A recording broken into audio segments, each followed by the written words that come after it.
Le quadrillage de l'espace Grand Kasaï, dans la perspective de localiser des potentiels sites de production d'énergie électrique, se poursuit avec Anser. Début décembre 2021, l'Agence nationale de l'électrification et des services énergétiques en milieu rural et périurbain était à Chikapa dans la province du Kasaï. Une étape qui arrive après les provinces du Kasaï central, Kasaï oriental et Lomami. Comme partout ailleurs, ici également, il est question du prélèvement et de l'analyse de données. Le site visé sont principalement le chute de Mbimbi sur la rivière Kasaï à la hauteur de Maïmounene et l'eau voit sur le cours d'eau du même nom, environ 45 km à l'ouest de la ville de Chikapa. En vue de se faire une idée claire de la cartographie de la région, une entrevue avec les autorités locales s'impose. Ingénieur Damien Twambilangana, coordinateur du Anserpool Grand Kasaï, et son équipe de terrain rendent visite au ministre en charge de l'énergie dans la province du Kasaï. De prime abord, je tiens à saluer la présence du responsable de Anser dans le Grand Kasaï, qui est parmi nous. Son objet et qu'il doit venir nous accompagner pour remonter les taux d'accès à l'électricité dans la province du Kasaï. Sitôt terminés les échanges, on se remet en selle, direction Louvois.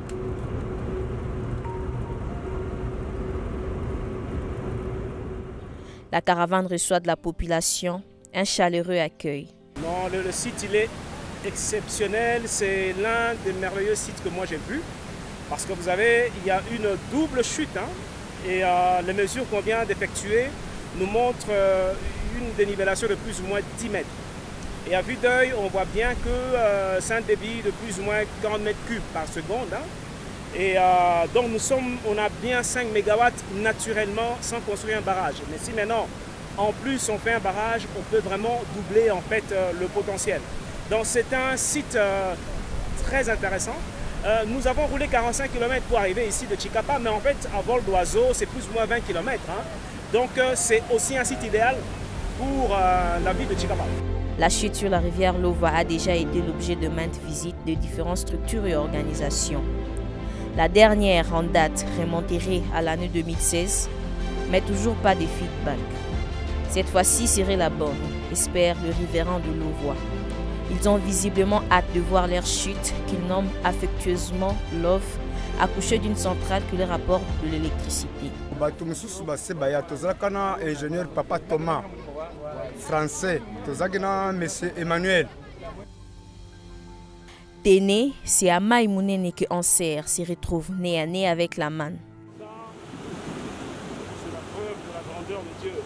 À ce niveau, la rivière Kasaï n'offre pas qu'une chute, plutôt de chute, capable d'amener à une production de plus de 200 MW. Sous l'angle de l'énergie électrique, la province du Kasaï regorge de bien d'atouts. Outre ces pittoresques chutes, d'infinies étendues réunissent le critère requis pour recevoir des centrales photovoltaïques.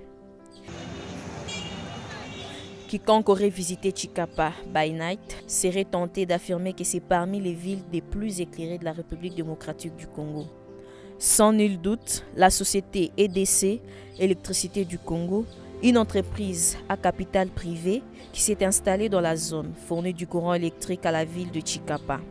Elle a réussi à remettre en service les installations de la SNEL, Société nationale de l'électricité. Du coup, le barrage sur la rivière Kasaï produit 1,5 MW, juste nécessaire pour éclairer les habitations de quelques abonnés capables de se payer ces luxes. Je crois que la ville n'est pas totalement juste. On peut prendre même 4-5% des services pour pas l'énergie électrique. Tout simplement la colline de Djibomba, la colline de Kélé et la colline de Centre. Mais là où il y a un peu donc la consommation, c'est au centre là. Normalement, ces courants ici, on l'utilise tout simplement pour l'éclairage de la maison. Soit l'utilisation, on peut voir la télévision de la maison. Mais on ne le peut jamais, souvent on ne l'utilise pas pour la préparation, comme la cuisine, c'est difficile. Faire repasser, c'est difficile. Pourquoi? Le courant est cher. Un quart de $5 équivaut déjà à 10 kWh. Et quand tu dois mettre 10 kWh dans les compteurs, chercher des prêts de repasser seulement les habits, tu vas se sentir vraiment que tu as consommé une grande partie vraiment dans les unités à l'intérieur. Tu vois quelqu'un qui a vraiment un courant à la maison, mais qui utilisent des braises. Nous l'avons suivi. Le taux de desserte en énergie électrique dans la ville de Tshikapa est estimé à plus ou moins 4%. Cependant, dans la vision du président de la République, chef de l'État Félix-Antoine Tshisekedi Tshilombo, vision que Anser se charge de matérialiser, le pays devrait connaître une nette amélioration en remontant progressivement ses rapports. Et dans le cadre du programme gouvernemental de développement à la base de 145 territoires de la RDC, il est plus qu'impérieux de multiplier et diversifier les sources afin de produire suffisamment d'énergie électrique. Les milieux ruraux en auront grand besoin dans la mise en œuvre de la politique d'implantation des petites et moyennes entreprises. On retourne à Kananga, quartier général de Anser pour le Grand Kasaï. Avant d'aller dans le Kasaï, ça veut dire à Tshikapa, nous avons été dans d'autres provinces du Grand Kasaï, et où nous avons été avec des partenaires pour pouvoir voir dans quelle mesure leur technologie peut correspondre à différents sites. Certains sites du Kasaï ont déjà été identifiés à notre niveau, au niveau de nos bureaux. Maintenant, il fallait aller mettre la main dessus.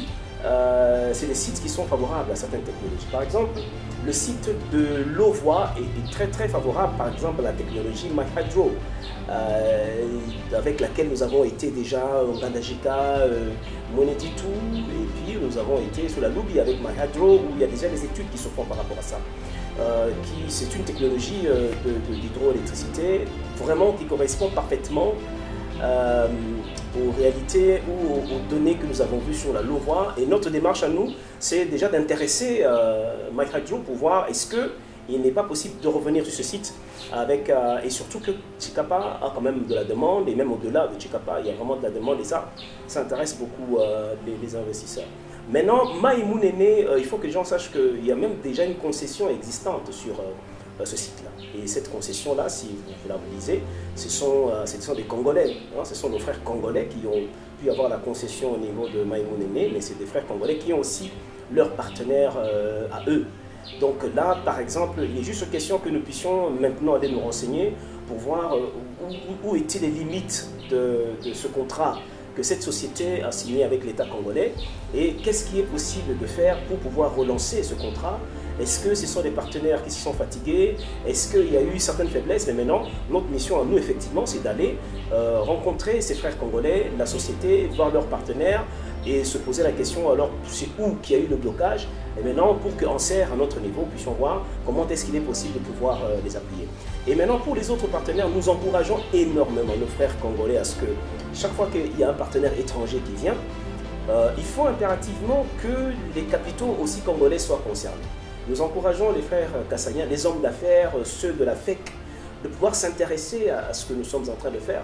C'est pour que lorsqu'il y a des partenaires financiers étrangers qui viennent, qu'il y ait cette possibilité que des Congolais soient intégrés dans les capitaux, soient intégrés dans le système. Vous savez, dans la production d'énergie, il y a la production, il y a le transport, il y a la distribution. Et parfois, les partenaires qui viennent sont intéressés à produire et à transporter, mais ils ne sont pas intéressés nécessairement à s'occuper de la partie distribution. Alors, la prochaine destination de chasseurs de ténèbres, je lorgne juste la devise de Anser. Suivez mon regard.